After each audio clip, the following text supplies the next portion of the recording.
बेटियों को सुरक्षा दे पाने में दिल्ली पुलिस क्या नाकाम साबित हो रही है? सोनम महाजन जी, सीधा सवाल, इस पूरे मामले ने क्या साबित किया जी है? जी चित्रा जी, मैं जितने भी यहाँ पे पॉलिटिकल पार्टीज के स्पोक्स पर्सन्स बैठे हैं उनकी बात सुन रही थी, और बहुत दुख से मुझे ये कहना पड़ रहा है कि उत्तरदायित्व और संवेदनशीलता दोनों की कमी दिखी मुझे। बात ये है कि अब तो हम कुछ भी कह सकते हैं कि पुलिस कार्रवाई करेगी और जो भी दोषी हैं उनको सजा मिलेगी, बट रियलिटी ये है कि जनता को ये आश्वासन दिया गया था कि 16,000 पुलिसकर्मी जो हैं वो आपकी सुरक्षा में तैनात हैं, और वहां पे एक बहुत बड़ी चूक हुई है। इस पूरे इंसिडेंट को अवॉइड भी किया जा सकता था अगर वहां पे पुलिस की प्रेजेंस होती। तो जिस समय ये एक्सीडेंट हुआ उसी समय उस लड़की की जान बचाई जा बिल्कुल। सकती थी, बट ऐसा नहीं हुआ। और एक और बात जो हमारे समाज की, मैं इसको हाईलाइट करना चाहूंगी कि हम ज्यादातर जब न्यू ईयर की पार्टी होती है या कोई भी इस तरह का कोई भी फेस्टिवल होता है तो हम बेटियों को बहुत कहते हैं कि बाहर जाएं तो दारू ना पिएं और फिर पार्टीज में अपना ध्यान रखें, क्योंकि जो मर्द जो है वो तो रोबोट्स नहीं है। बट आप यहाँ देखिए, एक लड़की काम कर रही थी, अपने परिवार का पेट पाल रही थी, उसकी कोई गलती नहीं थी, और 4 लड़कों ने, पता नहीं कितने थे वो लोग, 5। उन्होंने उसको 5 लड़कों ने उसको कुचल दिया, और उसकी बिना किसी गलती के। तो आप देखें किस तरह से परिवार बर्बाद बर्बाद हो जाते हैं, और जो हमारे नेता लोग होते हैं ये आपस में एक दूसरे पे जिम्मेदारी डालते रहते हैं। आज बीजेपी को बहुत प्रॉब्लम हो रही है कि आम आदमी पार्टी इस पे राजनीति कर रही है, पर अगर यही वाकया पंजाब में हुआ होता या फिर राजस्थान में हुआ होता तो बीजेपी भी बिल्कुल यही कर रही होती। पर बिल्कुल। शर्म की बात यह है कि हम औरतों की लाइफ्स को कितना नॉन सीरियसली लेते हैं और उनको शायद सब ह्यूमंस की तरह ट्रीट करते हैं आज भी। ये बहुत बड़ी बात आपकी ओर से कही गई है, इसका मैं जवाब लूंगी। हमारे साथ दोनों ही नेता मौजूद हैं, लेकिन उसके पहले निर्भया की मां इस वक्त हमारे साथ आशा देवी जी जुड़ चुकी हैं। आशा देवी जी, आपका स्वागत करते हुए, 10 साल पहले की वो तस्वीरें हमारे जेहन में आज भी ताजा हैं, जब हाथों में मोमबत्ती लेकर निर्भया के लिए इंसाफ की मांग करते हुए लाखों की तादाद में लोग दिल्ली की सड़कों पर इकट्ठा हुए थे, जमा हुए थे। इन 10 सालों में बेटियों के लिए क्या कुछ भी नहीं बदला है? जी बिल्कुल नहीं बदला है, बहुत कुछ बदला है जो आज सामने आया है। सबसे तो दुख की बात है कि जो हम सुरक्षा सुरक्षा करते हैं, आज जिसको जनता के सुरक्षा के लिए खड़ा किया गया है, नया साल मनाया जा रहा है, दुनिया नया साल मना जा रही है, उस परिवार से पूछिए ना, वो उस माँ से पूछिए कि जिसकी बेटी घर वापस नहीं आई। अब बहुत दुख की बात है कि आप लोग इतने पढ़े लिखे चैनल पे बैठे हैं, आप पुलिस की कार्रवाई पर आप लोग का ध्यान क्यों नहीं जा रहा है कि वो जो एक्सीडेंट हुआ है वो एक्सीडेंट नहीं हुआ है, उसको जान करके ठोकर मार के बच्ची के साथ गैंग रेप किया गया है, और निशान खत्म हो जाए, बच्ची की पहचान नहीं हो जाए, इसलिए उसको टायर के साथ घसीटा जा रहा है। अब पुलिस सामने से आके कह रही है कि नहीं, उसके साथ छेड़छाड़ कुछ नहीं हुआ है, खाली एक्सीडेंट हुआ है। धारा 304 लगा दिया है कि उसको थाने से जमानत मिल जाएगी। तो आप लोग ऐसा कैसे कर सकते हैं?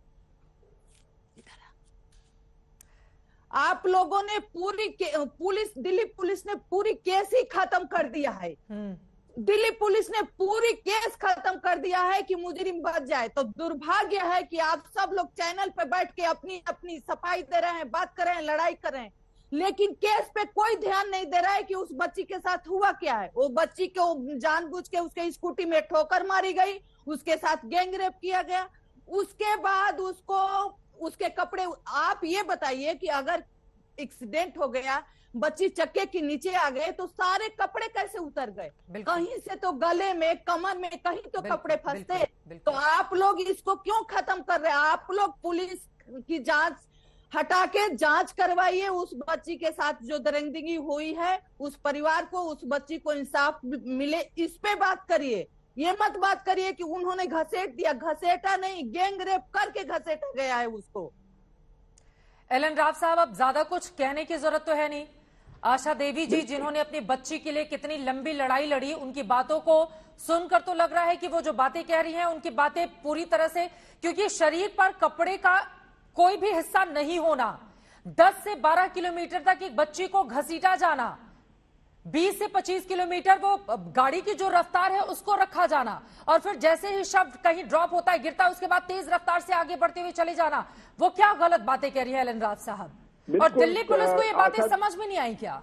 आशा देवी जी बिल्कुल इस इंसिडेंट के बारे में बहुत कुछ सही बातें कर रही हैं और मैं इस बात से सहमत हूं कि ऐसे नग्न अवस्था हो नहीं सकती। एक्सीडेंट के बाद कोई कपड़े कितने ही घसीटते ले जाएं, कपड़े जरूर उसके शरीर पे मिलने चाहिए थे, लेकिन नग्न नहीं होनी चाहिए थी। लेकिन आशा देवी जी के जो निर्भया केस के लिए वही दिल्ली पुलिस है, जिस दिल्ली पुलिस ने इतने बढ़िया इन्वेस्टिगेशन करके उनको फांसी के तख्ते तक पहुंचवाया था और इतनी जल्दी से इन्वेस्टिगेशन करके ट्रायल जल्दी कराया था।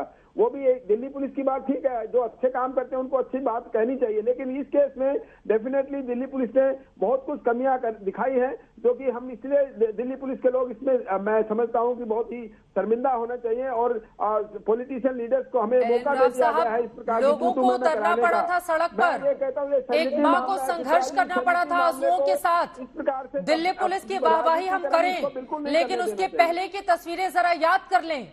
ऐसा नहीं था कि शुरू से ही आशा देवी को दिल्ली पुलिस के ऊपर पूरा भरोसा हो गया था। दिल्ली की सड़कों पर उतरकर लोगों ने संघर्ष नहीं किया होता तो इनका भी इंसाफ अधूरा रहता।